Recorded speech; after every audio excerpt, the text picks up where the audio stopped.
RRI Net. Kami hadir dengan ragam informasi, dialog interaktif, dan hiburan. Dari Pro 1, Pro 2, Pro 3, Pro 4, dan Voice of Indonesia. RRI Net di IndiHome TV, aplikasi RRI Digital, dan portal berita rri.co.id. RRI Net, tonton yang Anda dengar. RRI Net, tonton yang Anda dengar. FM 92,5 MHz Radio Republik Indonesia, stasiun Rote. Selamat siang pendengar semua. Dan kembali saya Ian Aplugi menyapa pendengar semua di siang hari yang mau dibilang sejuk-sejuk panas ya, atau tidak ada panasnya di siang hari ini. Nah, namun yang pastinya cuaca hari ini yang kira sangat menyenangkan untuk kita ngopi sambil membahas satu tema yang saat ini memang lagi trending di skala nasional. Nah, dan untuk siang hari ini di program acara yang akan kami hadirkan, kita akan membahas mengenai peran kelompok difabel desa dalam mendukung desa inklusi.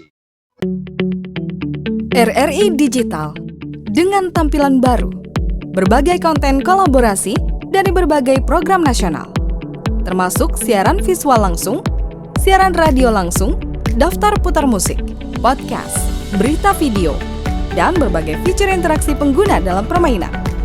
Berbagai konten menarik seperti suka, komentar, dan berbagi, serta obrolan langsung dengan penyiar dan pengguna. Pesan langsung dan fasilitas obrolan pribadi antara pengguna aplikasi juga tersedia. RRI Digital tersedia di Google Store dan App Store. RRI Digital. Dan pendengar, untuk saat ini di dialog Rote siang ini, satu topik menarik yaitu peran kelompok difabel desa mendukung desa inklusi, dan sudah ada bersama kami di studio Pro 1 RRI Rote 3 narasumber kami yang akan berbicara mengenai peran kelompok difabel desa dalam mendukung desa inklusi. Dan kita sapa dulu, yang pertama ada Ketua Kelompok Difabel Desa Oitutulu, Ibu Elfri Apriliani Lilo. Selamat siang Ibu Elfri. Ya, dan yang berikut ada Ibu Merianandun ya, Ketua KDD Bisa Boy. Selamat siang Ibu. Selamat siang. Dan yang berikut ada Kepala Desa Tolama, Bapak Julius Elimanave. Selamat siang Bapak. Selamat siang.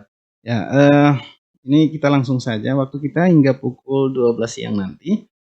Dan mengenai topik kita, peran kelompok difabel desa mendukung desa inklusi. Saya ingin ke Ibu Elfri ya, saya sapa dengan Ibu Elfri. Nah, Ibu Elfri, karena kita bicara mengenai peran kelompok difabel desa, sebelum kita masuk ke perannya, mungkin banyak pendengar yang ingin tahu seperti apa kelompok difabel desa, bagaimana hingga terbentuk kelompok difabel desa. Mungkin kita bisa mendengarkan itu dari Ibu Elfri. Silakan Ibu.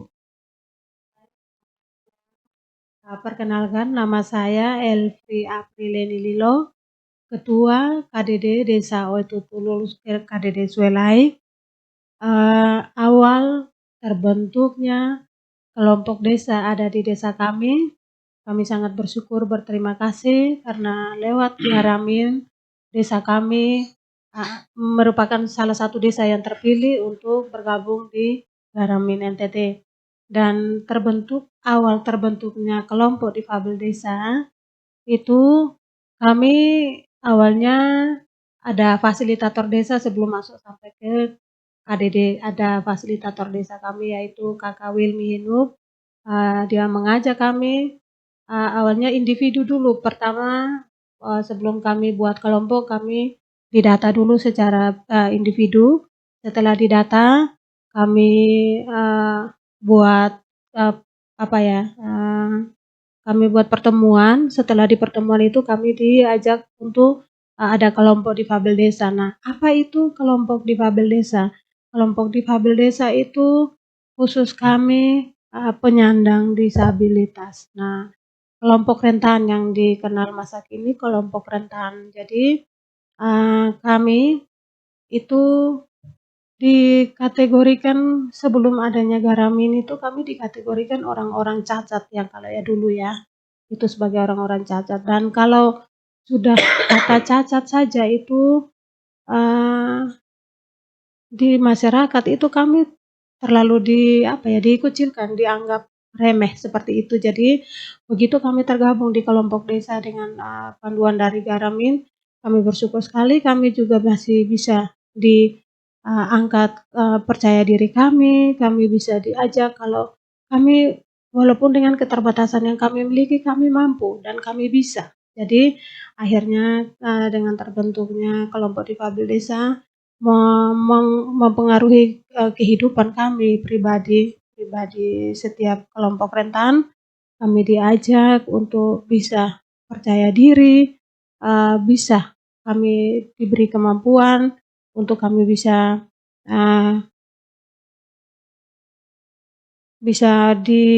disetarakan dengan kelompok non difabel. Jadi kami kelompok difabel desa ini mengajak teman-teman difabel desa untuk mari kita sama-sama punya kemampuan, kita punya hak yang sama setara dengan non difabel. Jadi itu yang kami diajak di situ untuk kami sama-sama bisa mengerti apa itu kelompok rentan dan kami punya hak yang sama setara dengan kelompok non difabel lainnya. Ya, itu saya setuju sekali kalau setiap kita ini memiliki hak yang sama di dalam negara ini. Nah, ini kita ke Ibu Mary. Ya, Ibu Mary, kalau tadi sudah dijelaskan mengenai singkatnya perjalanan KDD di desa Witutulu ya. Ya. Nah, kalau untuk kelompok difabel desa Ibu Mary sendiri, apa kegiatan yang sering dilakukan? Karena kita tahu kalau kelompok difabel desa ini adalah satu wadah berkumpulnya saudara-saudara kita semua yang penyandang difabel ya. Iya. Nah, mungkin apa yang menjadi aktivitas atau saat berkumpul itu? Baik, terima kasih. Perkenalkan, nama saya Merindun dari Desa Ingguinak sebagai ketua kelompok difabel desa, yaitu kelompok Bisaboy. Baik, kegiatan rutin dalam kelompok setiap bulan itu ada tanggal harinya, dan di situ ketika kita berkumpul untuk kegiatan rutin, di situ kita membahas, kita saling membantu, saling membahas bahwa kita jangan berpikir bahwa kita ini adalah kaum difabel yang tidak mampu, tetapi kita harus bangkit karena menurut penilaian orang bahwa kita ini adalah kaum difabel yang tidak mampu, tetapi dalam pribadi kita, walaupun kita merasa bahwa kita tidak mampu, tapi dengan tersembunyi kita akan ada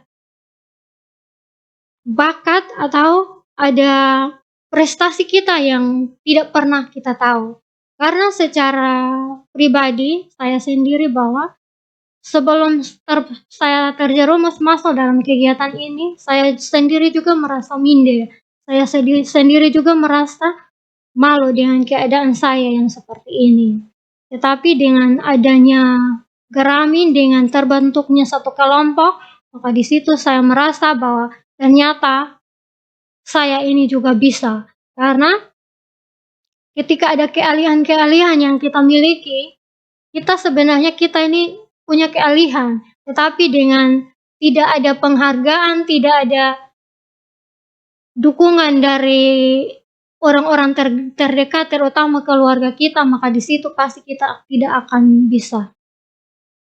Dan dengan adanya kelompok KDD, di situ ada waktu saya dipilih sebagai ketua KDD, saya juga merasa bahwa mungkin saya tidak mampu, apalagi saya seorang perempuan yang lemah. Jadi saya juga sempat tidak mau, tetapi di situ saya merasa saya sempat berpikir dan saya merasa bahwa ketika kita mau memulai sesuatu pasti kita belajar dari bawah. Dan di situ, dan saya juga sempat berpikir, saya adalah seorang perempuan, apakah saya sebagai ketua, kira-kira ketika saya berbicara di depan teman-teman, apakah mereka bisa menghargai saya atau tidak?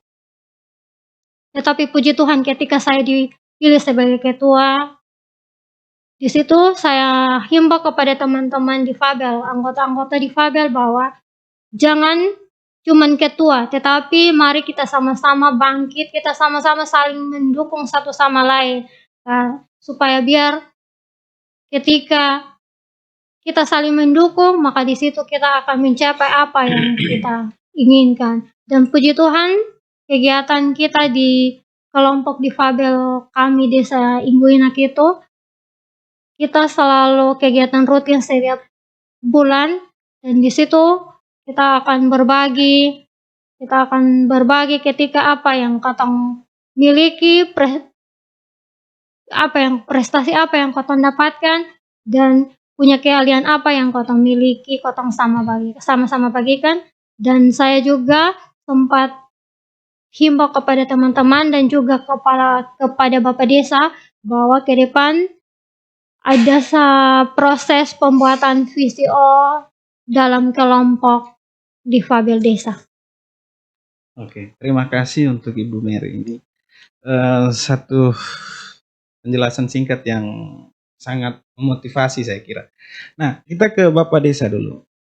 Ya, tadi kalau jawaban dari Ibu Elfri dengan Ibu Mary ini, saya mengambil kesimpulan kalau memang dalam perjalanannya itu mungkin ada stigma-stigma di tengah masyarakat. Iya. Nah, kita tahu juga kalau di desa yang dipimpin oleh Bapak Julius ini, di Desa Tolama itu memiliki aksi nyata dan juga peran aktif dari pemerintah desa dalam menghilangkan stigma ini di tengah masyarakat. Nah, dalam upaya menghilangkan stigma ini, mungkin apa yang dilakukan di pemerintahan desa agar memang tidak ada beda antara non-disabilitas.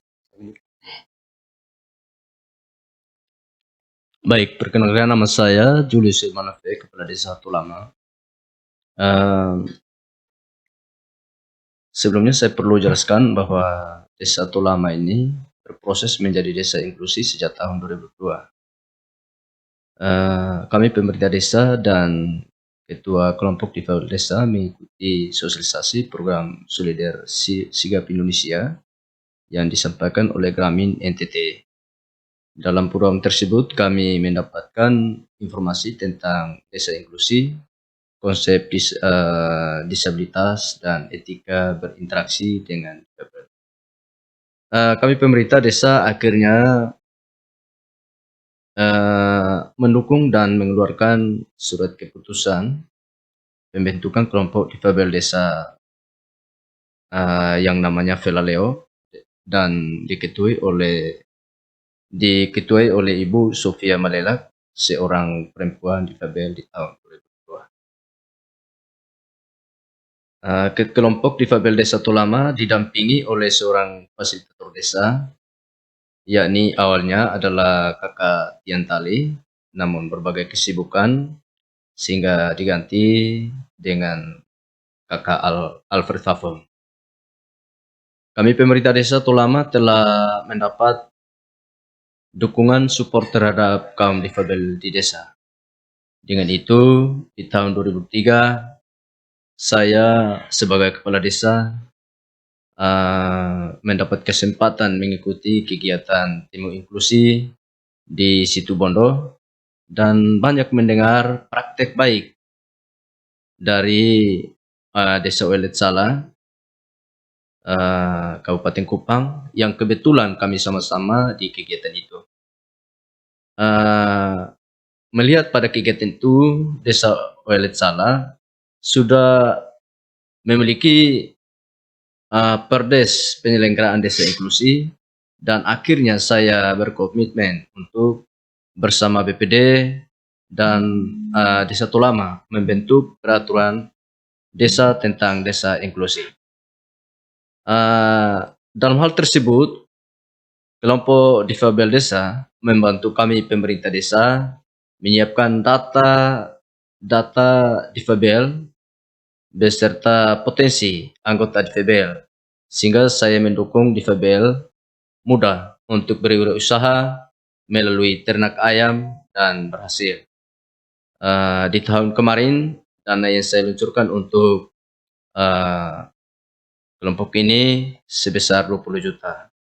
Dan di tahun 2024 ini kami pemerintah desa Tolama memberikan dukungan lagi kepada semua perempuan dan laki-laki, lebih khusus kepada kaum difabel yang bergabung dalam kelompok difabel desa Velaleo berupa polybag dan bibit hortikultura dengan dana 50 juta. Selain itu juga kami menyiapkan dana pemberdayaan, dan di sini kami memberdayakan 3 perempuan difabel untuk mengikuti pelatihan menjahit, dan kami pemerintah desa juga pengadaan mesin jahit dan mesin obras serta perlengkapan lainnya untuk diserahkan kepada 3 perempuan difabel tersebut. Dana yang kami siapkan sebanyak 20 juta. Kami telah mengikuti musyawarah nasional, musyawarah nasional di desa kami, Desa Tolama, dan di situ kami bisa mendengar usulan dari kelompok difabel, khususnya perempuan difabel di Desa Tolama. Saya selaku Kepala Desa Tolama juga memberikan support kepada Pemda melalui Dinas Dukcapil yang telah juga bersedia membuat perekaman KTP untuk kaum difabel dan juga umum di Desa Tolama.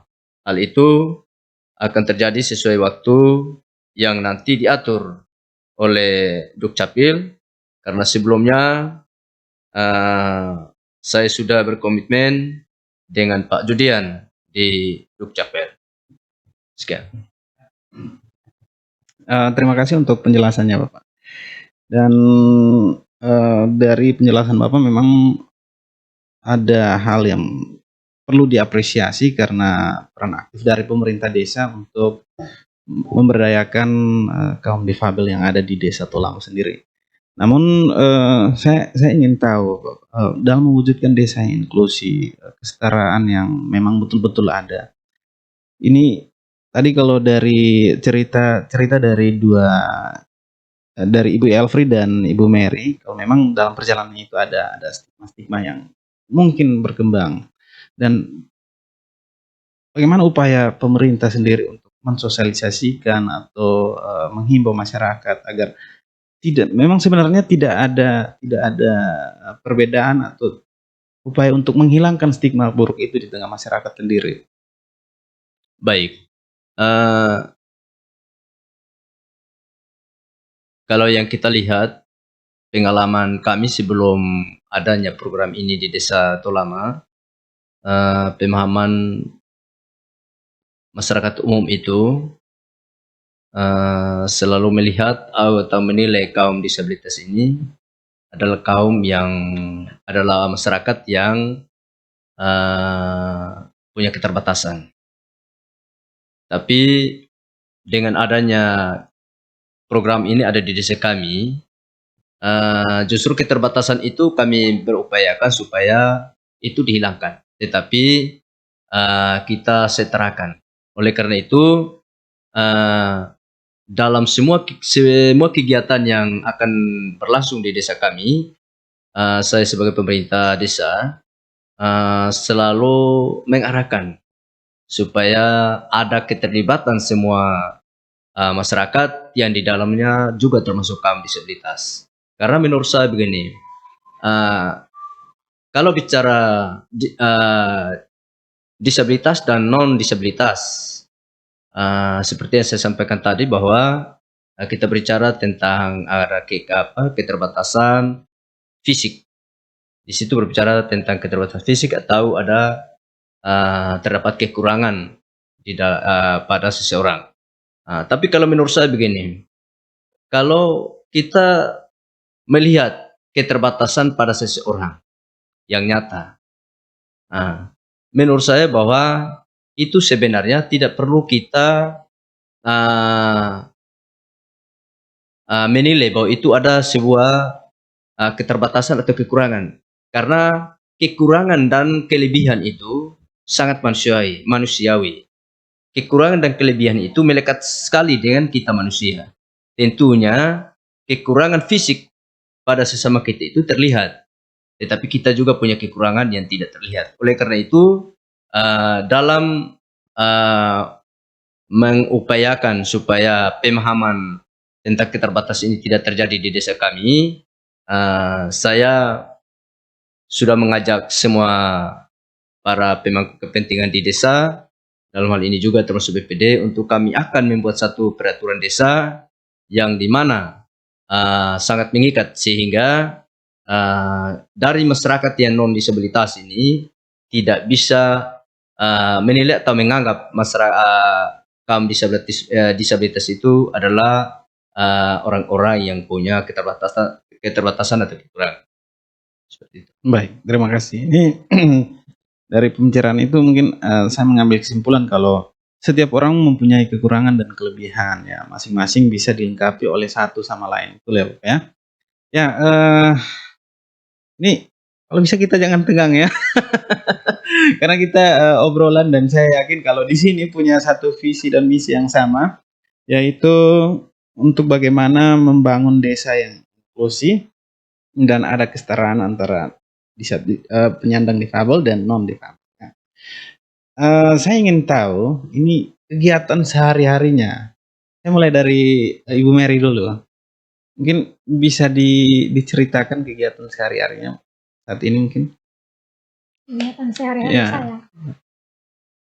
Baik, terima kasih. Kegiatan sehari-hari saya yang sebelum saya masuk dalam Geramin, kegiatan sehari-hari saya itu cuma di rumah. Tetapi setelah saya masuk dalam Geramin, bergabung dalam kelompok, di situ saya mulai berpikir bahwa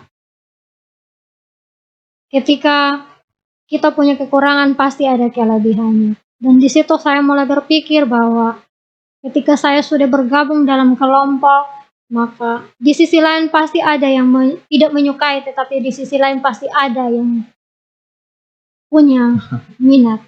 Jadi setelah itu saya mulai berpikir dan saya mulai proses pembuatan minyak PCO. Dan di situ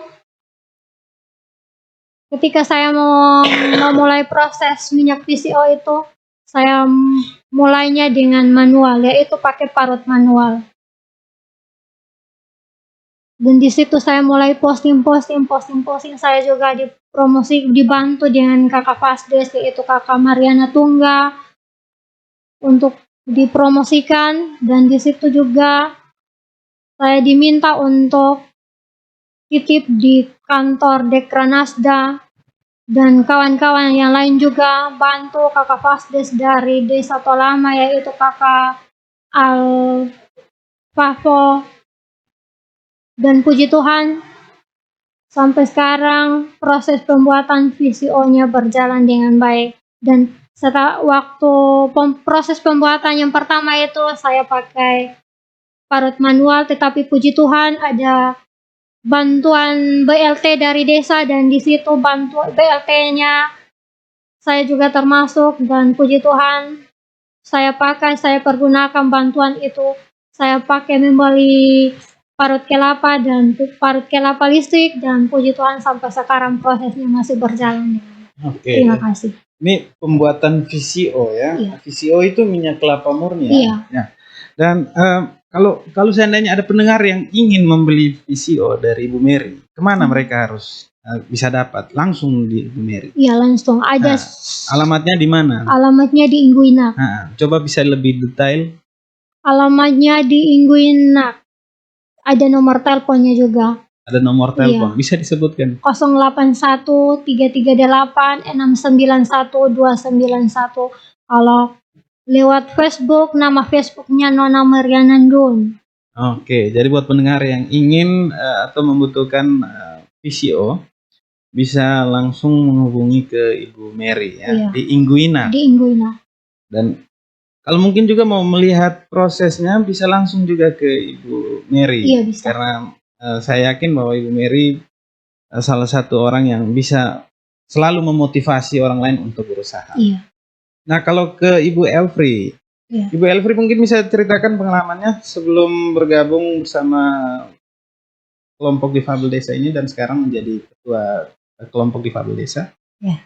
Baik, saya sebelum bergabung ke kelompok desa tidak punya percaya diri, itu yang paling pertama kali yang saya rasakan. Tidak ada kepercayaan diri, apalagi kalau berdiri di tengah orang banyak, itu setengah mati, tidak bisa, tidak ada kepercayaan diri sama sekali. Tapi puji Tuhan, begitu kami bergabung di kelompok desa, kami diajar bagaimana kita bisa memposisikan diri kita di depan orang banyak, apa yang bisa kita bicarakan di sana. Yang pertama yang kami dikuatkan di situ bahwa harus punya kepercayaan diri dulu. Jadi sebelum dan sesudah saya bergabung itu banyak sekali pengalaman, banyak sekali kepercayaan diri yang ada di situ, dan sampai dengan sekarang ini puji Tuhan, mulai sebelum terpilih jadi ketua bahkan sampai ke ketua saat ini, banyak pengalaman yang saya rasakan secara pribadi, punya kepercayaan diri. Karena sebelum saya bergabung, saya hanya sebagai ibu rumah tangga, dan setelah saya bergabung, saya juga dipercayakan di desa, di dusun itu, jadi ibu rumah tangga, ketua kelompok difabel desa, bahkan saya juga menjadi pelayan Tuhan di dalam gereja. Terima kasih. Artinya setiap kita memiliki kelebihan dan kekurangan, dan kelebihan itu kita pakai untuk bermanfaat bagi orang lain ya. Dan saya juga punya kekurangan banyak sekali. Oke. Namun itu kalau seperti dalam tim, kita seringkali ditutupi oleh teman-teman yang lain. Dan ya, ini kalau tadi Bu Mary ada pembuatan VCO ya. Iya. Nah, apakah ini melibatkan teman-teman yang ada di dalam satu kelompok itu, atau sebelum ke situ mungkin satu kelompok ini ada berapa anggotanya di dalam? Satu kelompok ada 100 anggota. 100 anggota ya. Begitu juga dengan Ibu Elfri. Tidak, kami beda. Kami kalau untuk Desa Waito Tulul itu dengan jumlah anggota 72 yang terdata sampai saat ini. Dan itu diadakan pertemuan secara rutin setiap bulan. Iya, kami ada pertemuan rutin setiap bulan. Dengan membahas itu tadi ya, menguatkan teman-teman para difabel. Bahkan kami di situ juga ada arisan setiap bulan. Kami arisannya itu bukan cuma para difabel, tetapi teman-teman non difabel pun ikut bisa merasakan dampak yang kami buat. Akhirnya mereka bukan difabel, tapi mereka juga ikut berpartisipasi bersama kami. Jadi arisan kami bukan cuma difabel, tapi kami juga bisa memotivasi teman-teman difabel untuk bergabung bersama. Oke, terima kasih. Berarti banyak sekali kegiatan yang dilakukan melalui wadah kelompok desa difabel ini. Ya. Dan sebelum kita membahas lebih banyak lagi mengenai kegiatan-kegiatan itu, saya ke Kepala Desa, Bapak Kepala Desa dulu. Saya sapa dengan Bapak Desa ya. Memang biasanya kalau kita bertemu sering sekali dipanggil dengan Bapak Desa. Ya, Bapak Desa, ini dengan saya melihat sangat aktif sekali peran kelompok difabel desa ini. Nah, aktifnya peran kelompok difabel desa ini, bagaimana peran mereka dalam mungkin menyampaikan aspirasi atau mengambil keputusan di tingkat desa sendiri? Jadi peranan difabel desa dalam mengambil keputusan sebenarnya di desa itu saya hanya melibatkan mereka di dalam hal tertentu seperti di musyawarah dan lain-lain. Tetapi ada juga keputusan yang mereka buat sendiri di saat mereka ada dalam pertemuan rutin mereka itu. Ya. Nah, saya selalu sarankan kepada fasilitator desanya agar supaya di dalam setiap pertemuan kelompok difabel itu harus fasilitatornya mendapat usulan atau bisa mencatat keinginan-keinginan daripada para disabilitas itu. Ya. Nah, apa saja yang mereka inginkan. Jadi keinginan-keinginan yang mereka sampaikan di fasilitator desa itu nantinya disampaikan kepada kami pemerintah desa. Nah, ketika disampaikan kepada kami pemerintah desa, disitulah kami membuat langkah kebijakan untuk bisa membantu juga menganggarkan bila kita sudah punya dana desa itu. Oke. Ya berarti ada kesinambungan ya. Artinya ada kelompok desa yang aktif memberikan aspirasinya dan memang desa juga menerima itu dengan terbuka ya. Oke. Nah, itu kalau di desa di tempatnya desa Bapak desa di desa Tolama ya, di desa Tolama. Kalau di Ibu Mary sendiri di desa Ingguina. di Ingguina. Iya. Hal yang sama juga ya. Di sana untuk penerimaan. Maksudnya artinya kalau ada aspirasi yang disampaikan oleh teman-teman difabel didengar juga. Iya. Ya, dan memang itu sepertinya itu memang amanat dari Menteri ya, Menteri PDTT ya, Iya. bahwa desa inklusi itu menjadi prioritas juga ya Bapak ya. Betul. Ya. RRI Digital dengan tampilan baru, berbagai konten kolaborasi dari berbagai program nasional, termasuk siaran visual langsung, siaran radio langsung, daftar putar musik, podcast, berita video, dan berbagai fitur interaksi pengguna dalam permainan. Berbagai konten menarik seperti suka, komentar, dan berbagi, serta obrolan langsung dengan penyiar dan pengguna. Pesan langsung dan fasilitas obrolan pribadi antara pengguna aplikasi juga tersedia. RRI Digital tersedia di Google Store dan App Store. RRI Digital. Oke, kita masih ada di dialog rotes yang ini dan supaya jangan membuang waktu lagi kita ke Ibu Elfri ya. Ya, Ibu Elfri. Jadi kalau ada cerita mengenai kegiatan sehari-hari dan juga tadi ada juga dari Ibu Mary yang membuat VCO, mungkin kalau di kelompoknya Ibu Elfri sendiri adakah cerita giat sukses dari teman-teman yang tergabung dalam kelompok difabel ini? Baik, terima kasih. Di kelompok kami Desa Oitutulul itu ada teman-teman kami beberapa yang punya usaha dan terbilang sukses. Dari keterbatasan fisik yang mereka miliki, ada salah satunya ibu rumah tangga. Dia bisa menjahit, dia difabel, dia bisa menjahit dan dia bisa dengan adanya dia bisa menjahit, dia bisa membantu kebutuhan ekonomi keluarga mereka. Dan karena dia bisa menjahit, tapi karena keterbatasan alat yang dia miliki, dan kami sudah berusaha untuk menyampaikannya itu kepada pihak pemerintah, dalam hal ini pemerintah desa, untuk kalau bisa ada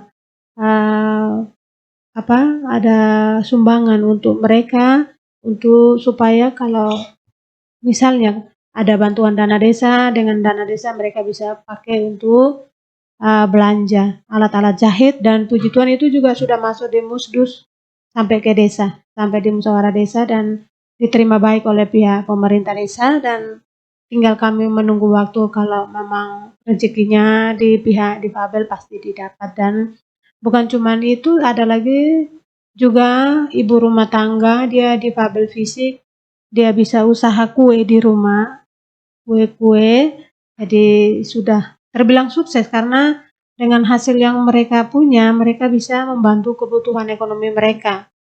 Terus ada juga difabel fisik yang bisa anyam apa ya, tali kayu ya, kalau kita di desa itu selalu dibilang tali kayu untuk pakai angkut kayu bakar. Iya. Berarti banyak juga aktivitasnya ya. Iya. Dan itu terbukti kalau bisa meningkatkan ekonomi keluarga. Iya, betul. Ya, semoga itu bukan cuma meningkatkan ekonomi keluarga, tapi menginspirasi banyak orang di luar sana yang saat ini mungkin lagi mendengarkan di Pro 1 RRI Rote. Betul. Ya, kalau Ibu Mary, ya, mungkin Iya. teman-teman yang lain cerita suksesnya. Ya, kalau di Desa Ingwinak itu di kelompok difabel bisa boe itu ada satu yaitu Kakak Rion Landak yang itu tuh dia Titi Parang. Itu tuh dia itu selalu diprioritaskan oleh orang tua. Kalau dibilang dia itu jadi tulang punggung keluarganya dia. Terus ada lagi yang difabel fisik tetapi masih juga bisa menyedap lontar. Ya. Oke, tolong sampaikan salam dari saya. Iya. Soalnya itu sulit sekali untuk memanjat lontar. Terus ada juga yang difabel fisik juga tapi masih juga ojek. Ya, Itu termasuk dalam kelompok yaitu ibu bendahara kami yaitu Mama Yolan Helo. oke. Iya. Ya, kalau tadi pembuatan visio sendiri itu dikerjakan sendiri atau memang sekarang sudah ada yang bantu gitu? Dikerjakan sendiri. Oke, saya doakan ini semakin besar dan semakin besar agar bisa mengerjakan juga orang lain ya. Ya, dan rencananya dalam ini saya sempat diusulkan di desa juga kalau nanti ke depannya akan diadakan pembuatan VCO dalam kelompok KDD juga. Supaya biar hasilnya bukan cuman per individu tetapi dalam kelompok untuk bersama. Terima kasih. Ini yang terakhir untuk Bapak Desa.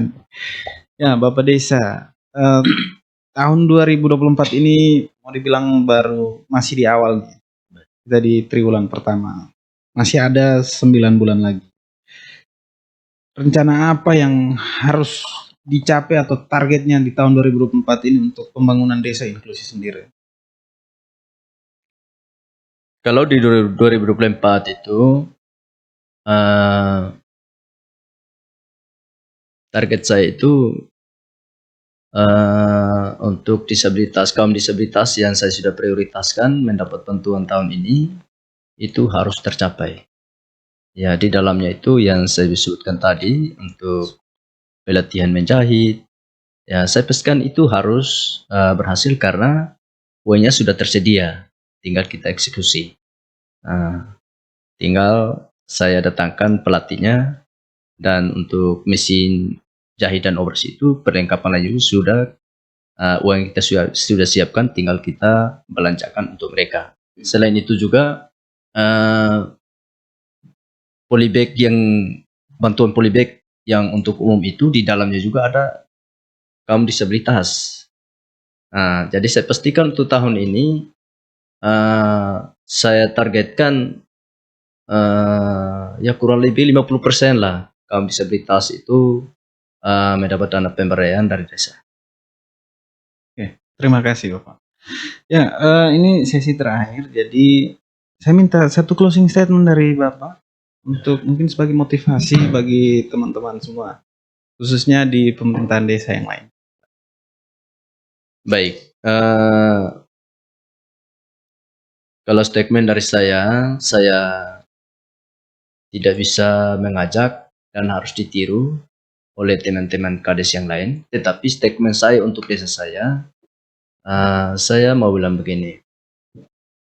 Prinsip penyelenggaraan pemerintahan saya di desa saya itu saya melayani dengan hati. Oleh karena itu, ketika kita melayani dengan hati, maka semua masyarakat kita yang adalah sasaran untuk mendapat semua pelayanan baik dari pemerintah itu pasti terlayani. Oleh karena itu, harapan saya kiranya apa yang saya buat di desa saya kalaupun masih dinilai sangat kecil, tidak terlalu besar nilainya, tetapi harapan saya ini menjadi satu contoh baik untuk ditiru bagi orang yang ingin untuk melakukannya di wilayah pemerintahnya masing-masing. Terima kasih. Ya, dari Ibu Mary, kan mungkin ada ajakan atau himbauan bagi teman-teman semua agar tetap semangat. Baik, kalau dari saya untuk teman-teman difabel bisa boe.